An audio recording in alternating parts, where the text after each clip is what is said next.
어제에 이어 진행된 광주 전남 언론포럼 대선주자 초청 토론회에 박원순 서울시장이 네 번째 주자로 참석했습니다. 대권 행보를 이어가고 있는 박원순 서울시장은 18일 오후 광주 염주체육관에서 열린 대선주자 초청 토론회에 참석해 자신이 제안한 촛불 공동 경선 등에 대해 말했습니다. 호남은 늘 변화와 전진을 선택했습니다. 정권 교체 당연히 해야 합니다. 저 박원순도 그 길에 앞장서겠습니다. 광주 정신, 호남 정신이 현실이 되는 그런 새로운 대한민국을 위해서 저의 모든 힘을 바치겠습니다. 이날 토론회는 국일용 뉴시스 광주 전남본부 취재국장의 진행으로 김종석 무등일보 전략기획국장과 이경수 광주 매일신문 기획실장, 이용규 전남일보 편집국장, 권신호 CBS 광주방송 보도국장이 패널로 참여했습니다.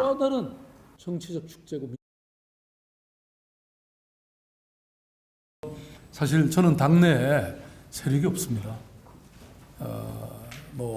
어찌 보면 많은 분들이 지적하시듯이 민주당은 친문당입니다. 제가 그래서 이렇게 소수정파가 당을 장악하고 지배하고 또 독식하고 또 배타적으로 운영하는 것은 안 된다. 그래서 제가 이런 어떤 정치 문화는 당의 이런 파벌적 그런 운영은 저는 청산돼야 된다. 이런 말씀을 제가 드렸던 것이고요. 그러나 그럼에도 불구하고 적지 않은 분들이 또 저를 지지하고 있습니다. 지난번에 제가 국회에서 제 비전을 발표할 때 78분이 동의해 주셨더라고요. 그 이른바 친문이라고 하는 국회의원들은 그 안에 없었습니다. 그렇지만 그런 상황을 보면 이 어떤 새로운 정치 또 이 기득권에 대한 어떤 저항 또 촛불 민심의 어떤 여망 이런 것에 또 동의하는 그런 국회의원이 저는 오히려 다수일 것이라고 믿고 있습니다. 저는 늘 이렇게 말씀드렸습니다. 지금 현재 당의 룰이 물론 제가 원하지 않는 방향으로 갈 수는 있지만 저는 이렇게 생각합니다. 아까 제가 촛불 공동정부와 공동경선을 말씀드렸는데 이것은 결국 국민이 요구하는 것이고 또 촛불 민심이 요구하는 것이기 때문에 힘을 갖는 것이다. 저는 지금까지 2번 서울시장에 당선되면서 그런 확신을 가지게 됐습니다. 수가제주 역가복주라는 말이 있지 않습니까? 물은 그야말로 백성은 이 배를 띄우기도 하지만 배를 뒤엎기도 한다. 저는 그 당시에 정말 세력이 아무것도 없었죠. 그렇지만 이 순풍을 타게 되면 말하자면 항공모함도 이길 수 있다. 또 항공모함이라 하더라도 역풍을 만나면 그건 뒤집어질 수 있다. 제가 이름이 순자잖아요. 순풍을 타고 있다고 감히 생각합니다. 국민을 믿고 국민을 향해서 뚜벅뚜벅 걸어가면 저는 그것이 결국은 모든 것에서 승리할 수 있는 기반이 된다. 이렇게 생각합니다. 변호사 한지 오래돼가지고요. 네, 그런데 사실 이번에 탄핵 사유로 7개 이 조항을 국회에서 의결을 해서 이제 헌법재판소로 넘어가 있는데 그거에 대해서 지금 심리가 계속 진행 중이죠. 그런데 이 모든 것을 한마디로 하면 결국 헌법 제1조 위반죄다. 헌법 제1조는 여러분 잘 아시는 것처럼 대한민국이 민주공화국이고 또 이 모든 권력은 국민으로부터 나온다는 거 아니겠습니까? 말하자면 이것을 위반한 죄이기 때문에 저는 헌법재판소도 결국은 탄핵을 결의하는 탄핵을 판결하게 되지 않을까 이렇게 생각하고 다만 시간이 문제인데 저는 그 시간도 우리 예상보다는 더 빨라질 가능성이 있다. 왜냐하면 이미 과거에 노무현 대통령에 대한 탄핵 심판을 한번 했기 때문에 이미 그런 여러 가지 절차나 이런 것들은 이미 정립되어 있는 바고 그리고 이 탄핵 사유의 심리는 하겠지만 어쨌든 그 모든 것이 아니어도 저는 얼마든지 탄핵 사유가 되기 때문에 그런 유추를 하고 있습니다.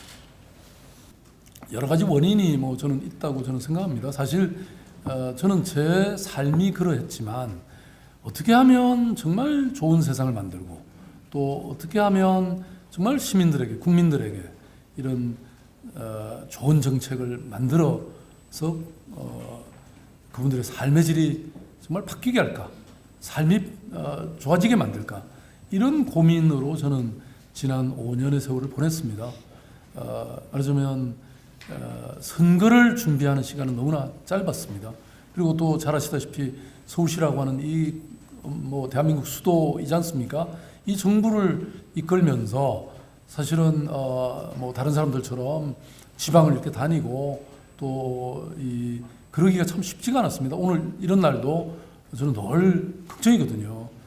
그래서 그런 어려움이 있었다는 말씀을 드리고, 또 하나는 이제 지금까지는 사실 뭐 거의 경주마식 보도를 한 거 아닙니까? 그냥 어떤 행사라든지 누구의 발언을 주로 중심으로 이렇게 보도를 했습니다만은 이제 이런 식의 검증하는 기회가 저는 이제 지금부터 시작이라고 봅니다.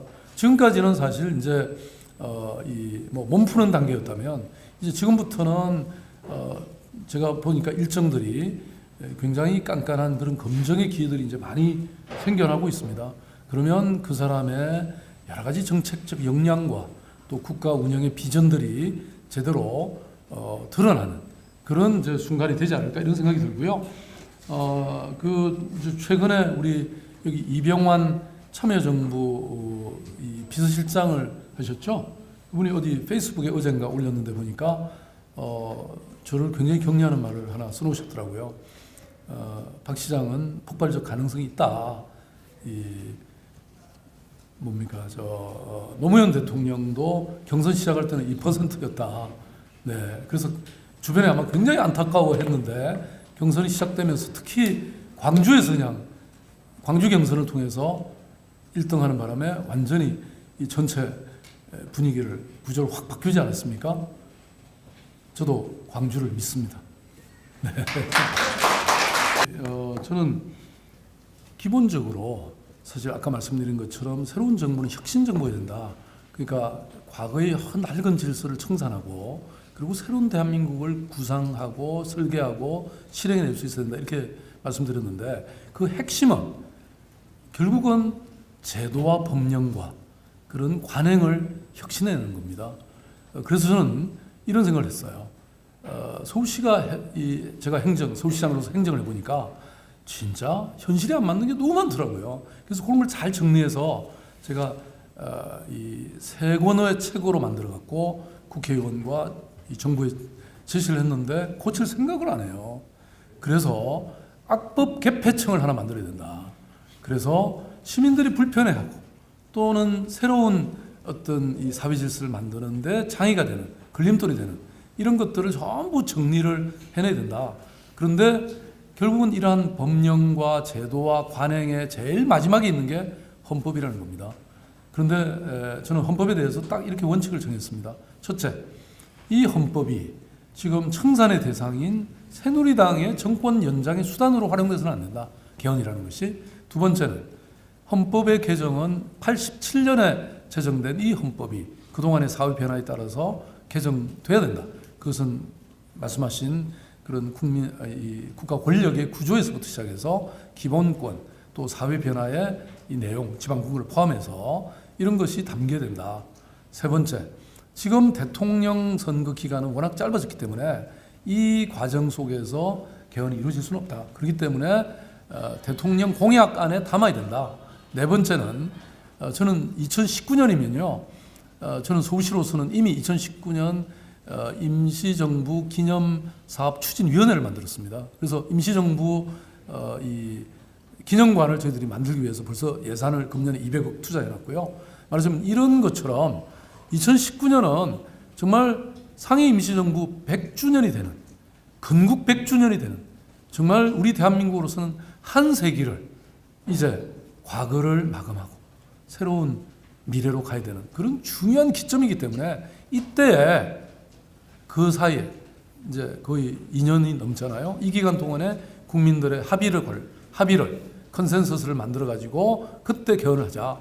그리고 2020년이 되면 이 총선이 있는데 그 총선 때 대통령 선거도 같이 하자. 비록 이게 3년이 조금 넘는 기간이 될 텐데요. 저는 이 과정, 이 3년도 짧은 게 아니다. 아까 제가 말씀드렸죠. 유능한 혁신가가, 솜씨있는 요리사가 이것을 지금 이 광범하게 절박하게 형성되어 있는 우리 국민들의 분노와 또 동시에 이 갈망을 함께 잘 조직하면 저는 이 부분은 3년이면 충분하다. 3년에 못할 일을 5년이라고 다 하겠냐. 이렇게 저는 헌법에 대한 생각을 갖고 있습니다. 예, 아까 제가 8대 2의 재정 구조를 6대 4로 바꾸겠다고 말씀드렸는데요. 이거 제대로 할 수 있을 것 같습니까? 잘 못할 겁니다. 그런데 저는 할 수 있습니다. 왜냐하면 제가 서울시장으로서 우리 25개 자치구가 있는데 이 재정 상황이 굉장히 어렵더라고요. 균형 이 지수를 100으로 맞춰 주려고 하니까 한 2,700억이 넘는 돈을 제가 매년 이 자치구 구청장님들한테 내려 보내드려야 되는 거예요. 그런데 막상 제가 결심을 하고 하려고 하니까 야, 2,700억이면 저도 박물관도 만들어야 되고 어린이집도 더 지어야 되고 뭐 달라는 데가 얼마나 많습니까? 그런데 매년 그것도 한 해 그냥 주고 마는 것도 아니고 그 2,700을 내려보내려고 하니까 진짜 팔 하나를 자르는 느낌이었어요. 그리고 다 반대했죠. 우리 간부들도 그러고 시의회에서도 반대하고. 그런데 제가 결행했습니다. 정말 팔다리를 자르는 느낌이 없으면 이건 할 수 없는 그런 일입니다. 자기가 갖고 있는 밥그릇을 나눠주는 건데, 그래서 저는 이런 정말 결단을 내려본 사람만이 그게 지방 균형이 됐든 또는 권력의 배분을 할 수 있다. 이런 생각이 들고요. 그래서 저는 서울시장이 딱 되면서 보니까 수도권 규제 완화를 인천시장과 경기도지사는 원하더라고요. 근데 저는 반대했습니다. 제가 서울시장이지만 규제 완화는 안 된다. 왜냐하면 규제 완화가 돼버리면 지역에 가 있던 이 여러 시설이나 기관들이 다시 서울로 다 옵니다. 저는 지방도시와 서울시가 경쟁해서는 안 된다. 우리의 상대는 뉴욕이나 파리나 동경이지 어떻게 우리가 광주시하고 경쟁하고 부산시하고 경쟁하고 오히려 우리는 도와줘야 된다. 그래서 제가 상생 공동체를 만들었고요. 그래서 뭐든지 가능하면 도와주는 것이 중요하다. 물론 행정수도가 지방으로 가버렸잖아요. 서울에 있는 중앙정부기관들이 많이 빠져나갔습니다. 말하자면 한전 같은 큰 공기업이 나주로 왔지 않습니까? 그러면 서울의 위기죠. 저는 위기는 늘 기회라고 생각했습니다. 예컨대 홍릉에 카이스트도 내려가고 농촌경제연구원도 내려갔는데 저는 그 길을 이거야말로 좋은 기회다. 그래서 농촌경제연구원을 서울시가 샀습니다. 매입을 했습니다. 그리고 그 일대를 새로운 21세기의 미래를 담당할 미래의 먹거리가 될 바이오메디칼 클러스터로 만들자. 그래서 거기에 바이오메디칼의 이 스타트업 기업들을 유치하고 있습니다. 저는 한때는 거기가 대한민국 이 근대화의 심장부 역할을 했습니다. 지금 다 내려갔습니다.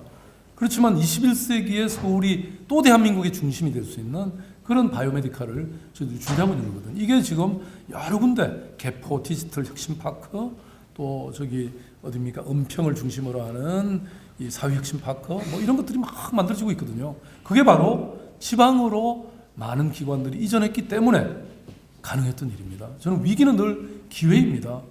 그런 관점에서 지방 균형도 저는 바라봐야 되지 않나 이런 생각을 하고 있습니다.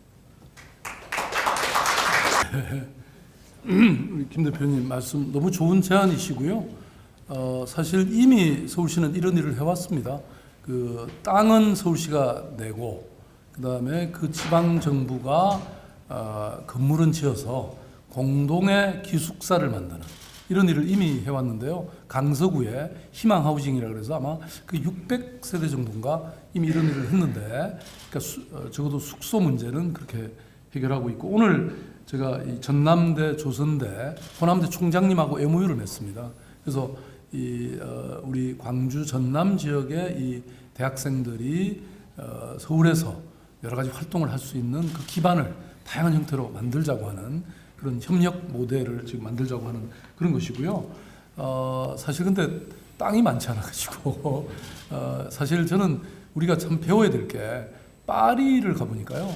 파리에는 이미 100년 전에 각국이 유학생들이 와서 지낼 수 있는 땅을 벌써 이렇게 만들어놨어요. 한국 유학생이 오면 여기 있다가 땅을 지어라. 저 기숙사를 지어라.